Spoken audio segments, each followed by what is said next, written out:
रावण ने अपना अभिमान क्यों नहीं त्यागा? इस बात का उत्तर हमें इस कथा में मिलेगा। जय श्री राम। मैं हूँ पंडित विकास शरण मिश्रा और आप देख रहे हैं श्री राम कथा। तो आइए आज की कथा में हम प्रारंभ करते हैं। जरत बिलो कहूँ जब ही कपाला, विधि के लिए लिखे अंक निज भाला। नर के कर आपन बच बाची, हंसे उजाने विधि गिरा असाची।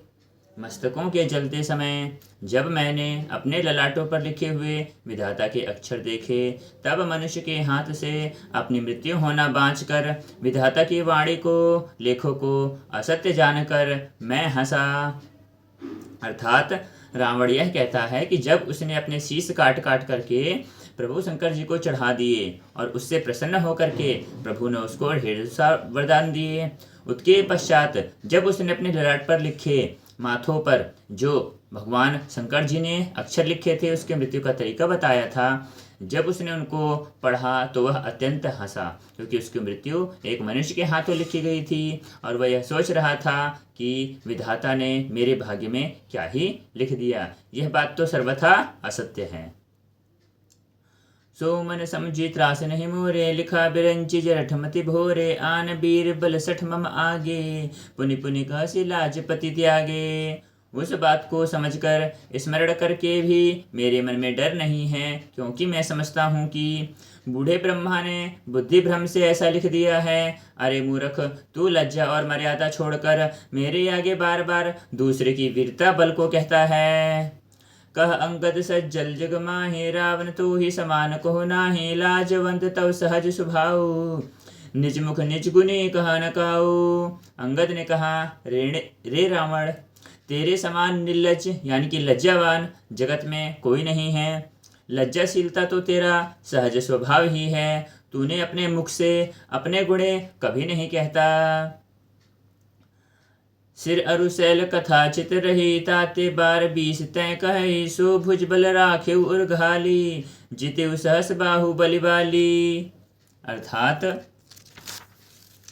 सिर काटने और कैलाश की उठाने की कथा चित्त में चढ़ी हुई है, इसलिए तूने उन्हें 20 बार कहा। भुजाओं के उस बल को तो तूने हृदय में ही टाल छिपा रखा है, जिससे तूने सहस बाहु बाली और बलि को जीता था। सुनमति मंद देही अब पूरा, काटे शीस की हो ही सूरा। इंद्र जाल कहूँ कही न बीरा, काटे निज कर सकल शरीरा। रे मंद बुद्धि, अब सुन। अब बस कर, सिर काटने से भी भला क्या कोई सूरवीर हो सकता है? इंद्र जाल रचने वाला वीर नहीं कहा जाता, यद्यपि वह अपने ही हाथों अपना सारा शरीर काट डालता है। जरहि पतंग मोह बस, भार बहें खर बृंद। ते नाही सुर कहा वहीं, समुखी देखी मति मंद। अरे मंद बुद्धि, समझ देख, पतंगे मोहवश आग में जल मरते हैं, गधों के झुंड बोझ लाद कर चलते हैं, पर इस कारण से वे सूरवीर नहीं कहलाते। अब जाने बतब बढ़ावा, खल कर ही सुन मम बचन मर परिहर है। 10 मुख मैना बसीठी आऊं, अस बिचारे रघुबीर पठियाऊं। अब जाने बतब ढाव खल कर हैं, सुन मम बचन मान परिहर हैं। 10 मुख मैना बासिठ आयऊं, अस बिचारे रघुबीर पठायऊं। अरे दुष्ट, अब बात को मत बढ़ा। ठीक है, मेरा वचन सुन और अपना अभिमान त्याग दे। हे 10 मुख, मैं दूत की तरह संधि करने आया हूँ। श्री रघुवीर ने ऐसा विचार करके मुझको भेजा है। बार बार अस कहे कृपाला, नहीं गजरी जसु बंधे सुक्राला। मन मोह समझी बचन प्रभु के रे, सहे हूँ कठोर बचन सठ तेरे। कृपा के ध्यान दयालु श्री रामचंद्र भगवान जी ऐसा बार बार कहते हैं कि सियार के मारने से सिंह को यश नहीं मिलता है। अरे मूर्ख, प्रभु के उन वचनों को मन में समझकर याद करके ही मैं तेरे कठोर वचनों को सह रहा हूँ और तुझसे तेरे हित की बात करता हूँ। नहीं त करी मुख मंजन तोरा, ले जाता हूँ सीत ही बरजोरा। जाने उतल बल अधम सुरारी, सुने हरि आन ही पर नारी। नहीं तो मैं तेरे मुंह तोड़कर मैं सीता जी को जबरदस्ती ले जाता। रे अधम, देवताओं के शत्रु, तेरा बल तो मैंने तभी जान लिया जब तूने पराई स्त्री को हर चुरा लाया है। तै निशीचर पति गर्भ बहुता, मैं रघुपति सेवक कर दूता। जो न नाम अपमान ही डरहूं, तू ही देखत अस कौतुक करऊं। तू राक्षसों का राजा, बहुत बड़ा घमंडी और अभिमानी है, परंतु मैं तो श्री रघुनाथ जी के सेवक सुग्रीव का दूत और सेवक का भी सेवक हूँ। मैं यदि श्री रामचंद्र जी के अपमान से न डरूं तो तेरे देखते देखते ऐसा तमाशा करूं कि तो ही पटकी वहीं से नहती, चौपट करें तब ताऊं गाऊं। तब जुबत नहीं समेत सठ, जिनक सुत ही ले जाऊं। तुझे जमीन पर पटक कर तेरी सेना का संहार करके और तेरे गांव को चौपट नष्ट भ्रष्ट करके, अरे मूर्ख, तेरी युवती स्त्रियों सहित जानकी जी को ले जाऊं और प्रभु श्री राम जी के चरणों में समर्पित कर दूं। जो अस करो तदपि न बढ़ाई, मुँह ही बंधे नहीं कछु मन साई। कौल काम बस कृपण विमूढ़ा, अति दरिद्र अजैसी बूढ़ा।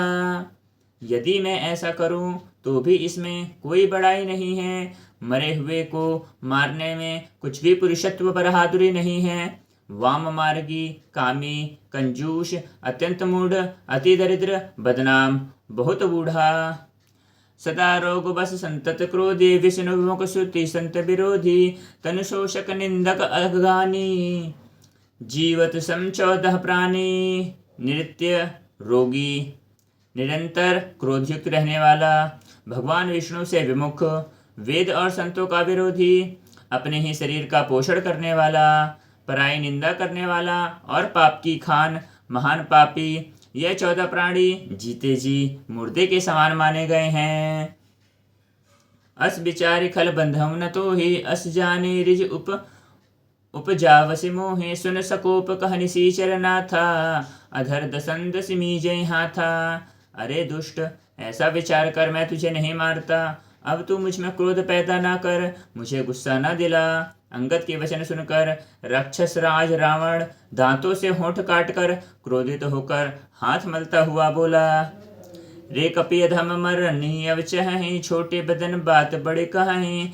कटु जलपसि जड़ कपि बल जाके, बल प्रताप बुद्धि तेज न ताके। अरे नीच बंदर, अब तू मरना ही चाहता है, इसी से छोटे मुंह से बड़ी बातें कर रहा है। रे मूर्ख बंदर, तू जिसके बल पर कड़वे वचन बक रहा है, उसके प्रताप, बुद्धि अथवा तेज कुछ भी नहीं है।